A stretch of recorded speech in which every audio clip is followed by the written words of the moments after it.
আমি রসুলকে কবরের মধ্যে দেখবে। ও আমার কোরআন প্রেমিক বাবারা বলুন, নবী কবরে যাওয়ার ক্ষমতা আছে না নাই? আমার নবীকে ক্ষমতা দিয়েছেন কে? আমার নবীকে ক্ষমতা দিয়েছেন আল্লাহ। দুনিয়ার সময় যদি নবীর ক্ষমতা নিয়ে টানাটানি করে, একটা জিনিস মনে রাখবেন, নবী তখন ছিলেন হায়াতে জিন্দাগির মধ্যে। এই হাদিস যখন নবী বর্ণনা করতেছিলেন, নবী যখন সাহাবায়ে কেরামের কাছে বলতেছিলেন, এই ঘটনা যখন বলতেছিলেন এমন এমন হবে, তখন আমার নবী কবরের পাশে ছিলেন, হায়াতে জিন্দাগির মধ্যে ছিলেন। নবীজি বলেছেন কবরের মধ্যে 3 নম্বরে প্রশ্ন করা হবে নবী সম্পর্কে, রসুল সম্পর্কে। ও কোরআন প্রেমিক বাবারা, গভীর মনোযোগ, আশিক রসুল ভাইয়ারা, আমার নবী দুনিয়ার জমিন থেকে, পৃথিবীর জমিন থেকে বিদায় নেই নাই।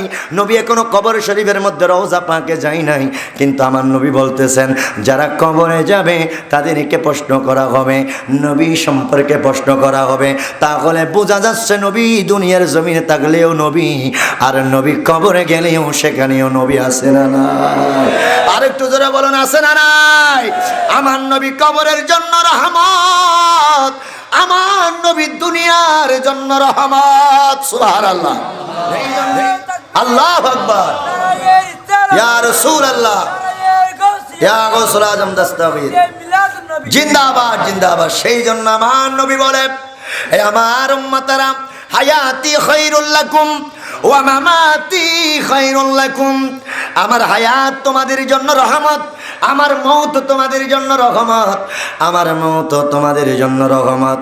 কারণ আমি রাসূল হায়াতে জিন্দেগি থাকা অবস্থায় যেমন রহমত, কবরে যাওয়ার পরেও রহমত। কারণ নবী হচ্ছেন ওয়ামা আরসালনাকা ইল্লা রাহমাতাল লিল আলামিন।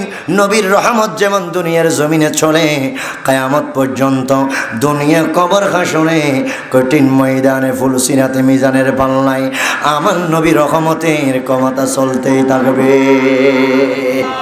আরেকটু জোরে বলুন সুবহানাল্লাহ। আমার নবী বলেন ওই সময়ের মধ্যে ইমানদারকে যখন প্রশ্ন করা হবে, ইমানদারে ডাক দিয়ে বলে, হুয়া রাসূলুল্লাহি সাল্লাল্লাহু আলাইহি ওয়াসাল্লাম। ইনি হচ্ছেন এমন রাসূল যার জন্য বসে বসে দুরূদ শরীফ পড়েছিলাম কালামারসালার জমিনের মধ্যে, উকিল আহমদের বাবার মাহফিলের মধ্যে বসে বসে আমরা দুরূদ শরীফ পড়েছিলাম। আজকে ওই নবীকে দেখার অনেক স্বাদ ছিল, কিন্তু টাকা ছিল না, মদিনা যাইতে পারি নাই। টাকা ছিল না, নবীর সবচেয়ে গম্বুজ দেখতে পারি নাই। টাকা ছিল না, নবীজির রওজা জিয়ারত করতে পারি নাই। আজকে যেই নবী সম্পর্কে জিজ্ঞাসা করা হচ্ছে, ওই নবীর দেখা আজকে কবরে পেয়ে গেলাম। মন ভরে দিল ভরে সোনার মদিনা নবীকে দেখবো। আরেকটু জোরে বলুন সুবহানাল্লাহ।